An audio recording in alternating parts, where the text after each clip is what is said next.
welcome back. So one of the most asked for videos on my page is canning videos. So many of you are so intrigued by canning, and there's good reason for that. Canning is such a great way to preserve food, and good healthy food that either you grow or somebody else has grown and given to you, or even in a farmer's market that you have bought, and save it for the winter. It is such a good way than just freezing it. I mean, that is a way you can do it, but we love to pull a canned good off of our shelf of healthy foods and eat it right in the dead of winter.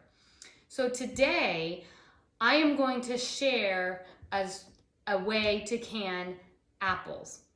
Now, my neighbor down the road so graciously dropped off 2 huge bags of apples for me yesterday, and I'm so thrilled. They can't go through all their apples, and we love apples over here. So we have been eating them just regular raw apples for snacks and lunches and stuff. I've made apple cinnamon muffins this morning, and now I'm gonna show you how we can them into apple pie filling. This is amazing because once you do the work today or whenever and you get that on your shelf, all winter long, you can pull a jar off of your shelf and have fresh homemade apple pie really quickly, and it's so great. Okay, so before we get started on the canning part, I wanted to show you a few of the tools that you will need in this canning project.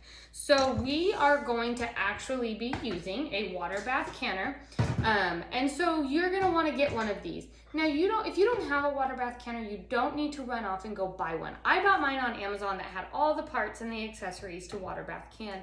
You can use a large stock pot, but what you are gonna want to get is some form of a rack like this.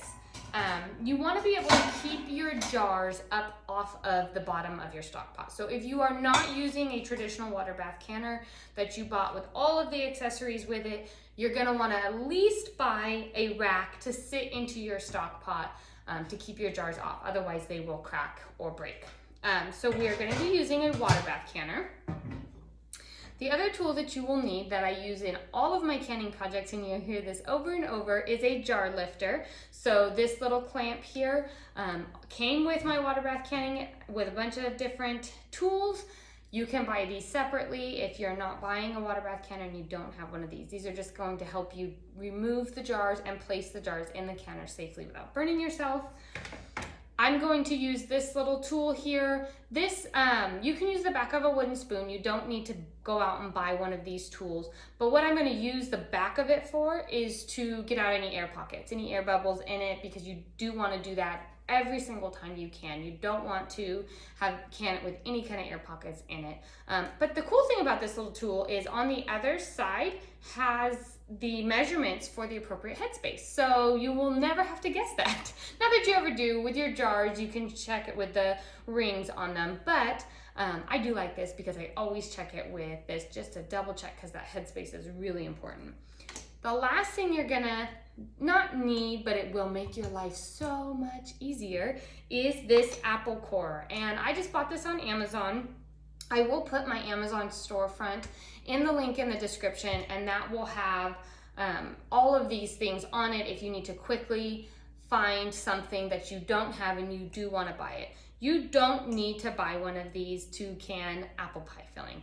You can do it by hand. You can slice them, peel them, core them, and all of that by hand. Do I recommend that? I've done it, and it takes a long time. These are not very expensive, and I use it year after year. So I really do recommend this. All this is gonna do is it's gonna core, slice, and peel your apples for you. So you don't have to do it. Win-win. It's gonna be really quick for you. And the kids love using this, so it's super fun for them too. So those are the tools that we need, and we're gonna get started on washing and peeling and slicing all of these apples. Okay, so I have 7 quart-sized jars washed with warm soapy water and in my canner that is filled with water and heating up. So once your jars are washed, you're gonna wanna stick them in the canner to stay warm. Another option would be to run them through just the rinse cycle of your dishwasher and leave them in your dishwasher until you're ready to use them too. You just want your jars to stay warm. Now I'm going to get my apple pie filling prepped and ready to fill in my jars. So I'm going to show you how I do that with this apple core. I went ahead and stuck the apple on here on the skewer, and then this part's going to peel it for you, and the core is going to come out here. It's supposed to suction to your counter. I don't know why mine isn't, but it hasn't been this year, so something's going on. And now you're going to just twist it and let it go all the way through. Now I'm just gonna pull this off. Now, as you can see, it sometimes misses this first part. A lot of times I just break that part off. And if there's any other easy skinnable parts, I'll just go like this and skin them off so I don't lose any apples. And then I'm gonna just cut it right down the middle. Now you have these perfectly little apple pie shapes.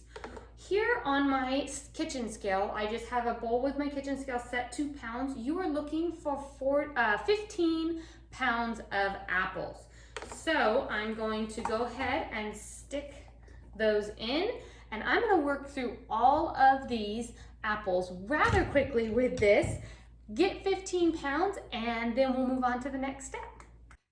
I forgot to mention as I was working through these apples, I am measuring them out to figure out by the pound to get my 15 pounds of apples. But once I have, this bowl full, I am transferring it to another bowl that is filled with some warm water and 2 tablespoons of lemon juice. This is gonna help your apples to not turn brown while you're getting them all sliced.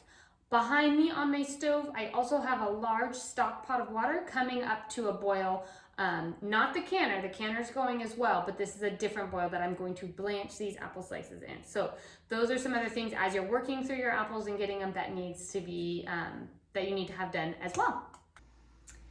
Okay, so now that you have all of your apples sliced up and peeled, and they went into, so I have it over here, they went into a bowl that was filled with some warm water and some lemon juice to help stop the browning process. You are now going to blanch them for a minute in your boiling water that you started earlier. So I have very limited counter space, so I'm trying to get creative here so that I can show you how I do it. But what I'm gonna do is I'm gonna take handfuls or work in batches at a time of my sliced apples, and I'm going to stick them in my boiling water, let them sit in there for about a minute, and then I'm going to scoop them out and stick them into this Dutch oven large pot and stick the lid on it. This is to keep them warm. You want your apples to stay warm during this process. Okay, so I'm gonna stick some of these in and try not to get yourself burnt while you're doing it. And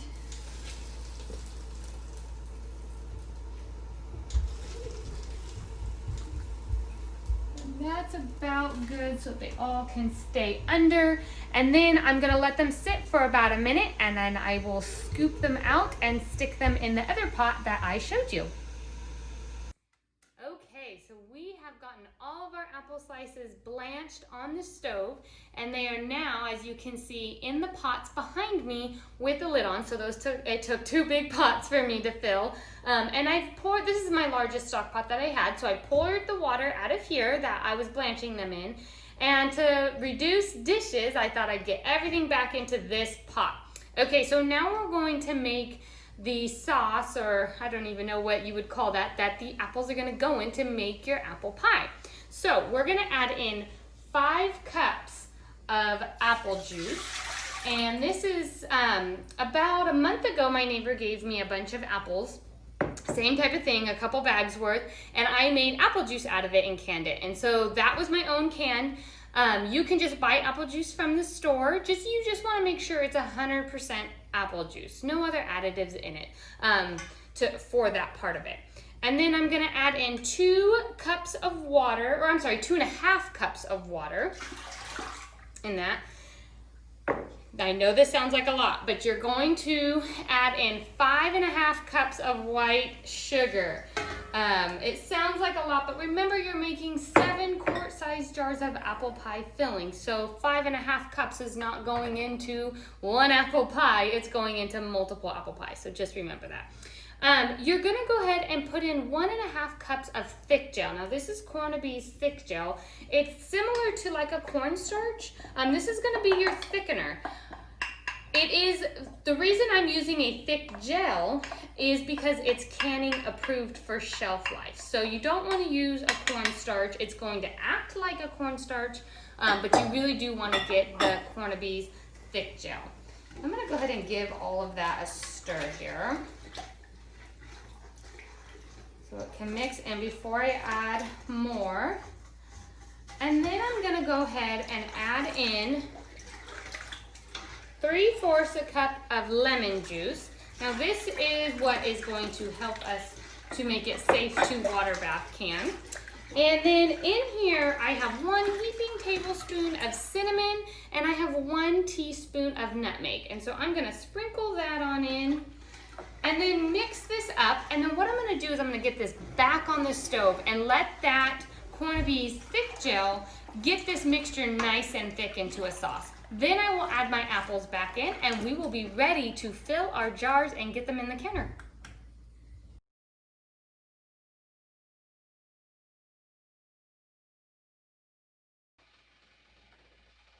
Okay, so our filling is all ready to go. I have added in my apples and it's ready to be filled into our jars. So it smells so good, guys. Okay, so it's nice and sticky and coated. I gave it a really good stir. And I'm going to just start filling my jars. One thing you are gonna want is you're gonna want a wide mouth funnel for this or you will make a really big mess. Okay, so I'm gonna try and do this as least messy as I can. You can hear my canner back there is ready and hot. Now, I didn't have enough wide mouth jars. That's what I would ordinarily prefer to can this with. Just because it's chunky and you want to be able to get it in easier. You can definitely use regular mouth jars. I have that as well, and that's what I'm going to be doing some of them with, but wide mouth is definitely preferred. Okay, so I'm going to fill each jar to about 1/2 inch of headspace. And I'm gonna keep going through and filling all of the jars before I check my headspace and add additional as needed. Okay, so I got all my jars filled. Now I'm gonna take my little tool here and you can just use the back of a wooden spoon. That will work just fine. But again, I like this tool because it also has the stair step for the measurements of the headspace. You're gonna run it through a couple times in each jar or the back of a wooden spoon or anything in it.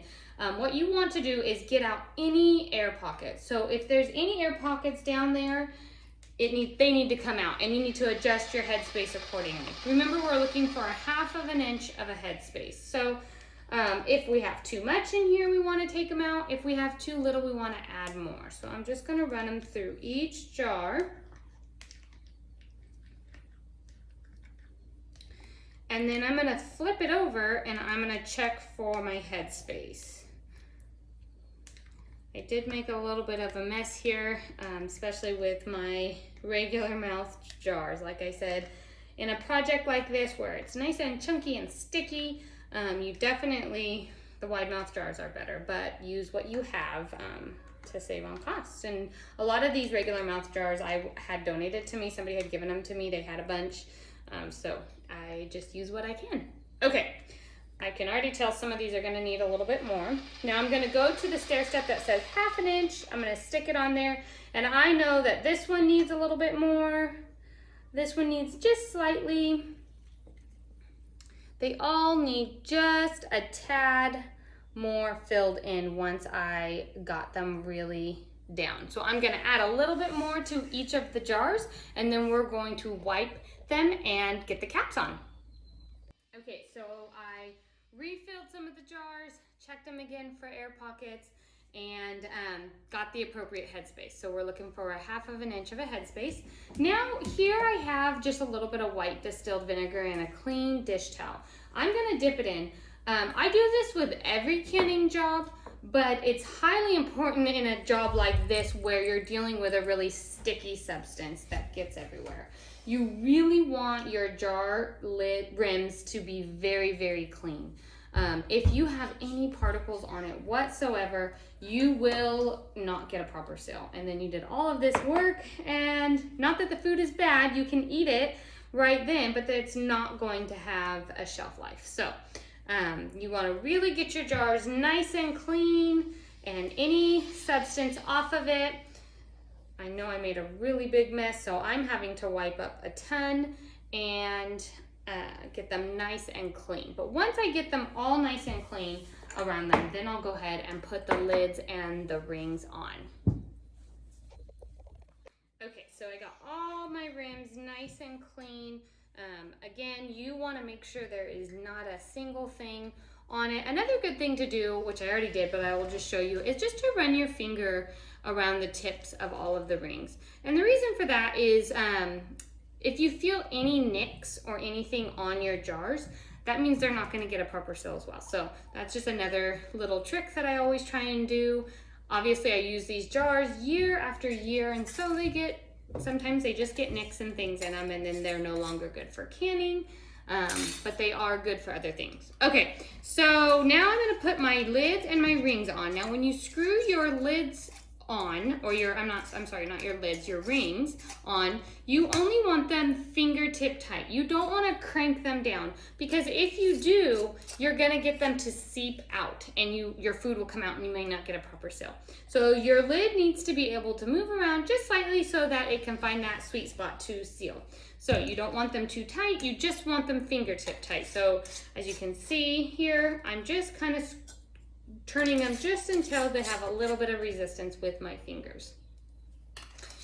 Okay, now I'm gonna go ahead and use my jar clamper, get them into my canner. Once my canner is brought back up to a full rolling boil, I'm gonna start my timer for 30 minutes. Make sure that you adjust that processing time for your elevation. So they're gonna process in the canner for 30 minutes. Once the timer goes off, I will turn my canner off and show you the next step. I did want to show you this part. All of them are in the canner. As you can see, none of them are touching each other. You don't want them to touch each other, which this is a full canner. This canner holds 7-quart jars. And then you also want your jars to be completely submerged. So all the way underneath the water, about an inch above the lid. So now I'm going to let this come up to a really good boil and start my timer for 30 minutes. Okay, so the timer went off and I went ahead and turned my canner off, so my stovetop off. Now I'm just going to take the lid off. I'm not going to remove my jars yet. I'm going to let them sit in the canner with the lid off for about 5 minutes. And you just don't want to remove your jars too quickly, because the temperature shock may make them crack. Not always, but it is possible, and so you just want to try and prevent that. After all of this work, you're almost there. So I'm going to wait 5 minutes, then I'm going to remove the jars, and I'm going to set them here on this clean dish towel, undisturbed, for the whole tonight. And tomorrow, I will wipe them down, take the rings off, and label them, and I'll come back then. When you are removing these jars, it's really important to not touch them against each other, to not hit anything when you're removing them, and even to not tilt the jar to get any excess water out of it. It's just important to pick them up, move them, and set them here. Leave them undisturbed for 12 to 24 hours before you wipe them down and label them to put them into storage. So those are just your tips when you're removing them, to get, hopefully, to get all of your jars to have a proper seal. So we'll be back tomorrow to show you what I do on my final step. Okay, so we are now well over 24 hours. Just got busy this morning, so I wasn't able to get them right away. You do not need to wait 24 hours. You just need to wait about 12, so as long as they're completely cool. So now I'm ready for my final step. These jars got really, really sticky in the canner, and some of the juices did seep out. They all completely sealed. I pushed down on the tops, and it does not bounce back at me. So I know that they all sealed. So I'm not going to be concerned that they didn't seal, but what I am going to do is I'm going to take off the rings of every single one, and I'm going to give them a good wipe. Now, since they did get a little bit sticky, I'm going to go ahead and run this under some room temperature water in my sink. So you don't want it too cold, you don't want it too hot, but you just want to it's perfectly fine to run them under water and get all of the stickies off. So I'm going to go ahead and do that with all of my jars. Okay, so I got all of my rings off and I ran them all under room temperature water in my sink back there and got them nice and clean, because you don't want to store them with all the sticky, grimy stuff on it. It attracts ants and all the yucky stuff. So they're nice and clean and ready to go on my shelf. What I'm going to do now is I'm just going to label each of my jars apple pie filling and the year. And the reason that you want to put, I mean, I know you can see in each of these jars, you probably will never forget what it is, but I always tend to label the top just so that there's no confusion as I go. One of the questions I get asked often when I share my canning closet is why I don't store my jars with the rings on. And actually it is safer when you store your jars with the rings on. And say you went through and just tapped each of the jars and they all did not bounce back at you, and you never removed your rings. If your jar is not properly sealed, even if it doesn't bounce back at you and you take a ring off, your lid is not going to stay on. It will slide off if it's not properly sealed. So it's so very important to make sure you have a proper seal. And if it is properly sealed, that means your rings have zero purpose anymore when they are stored. And it's safer to know whether it was properly sealed or not, because your lids are gonna come right off when you remove the rings. So I never store with my rings on. I always take them off and store with just the lids, and you will know if you have a proper headspace. A proper seal. So I hope that you guys enjoyed this apple pie filling. Enjoy this fall dessert, and all winter long you can pull these off of your shelf and have an apple pie in no time. Take care.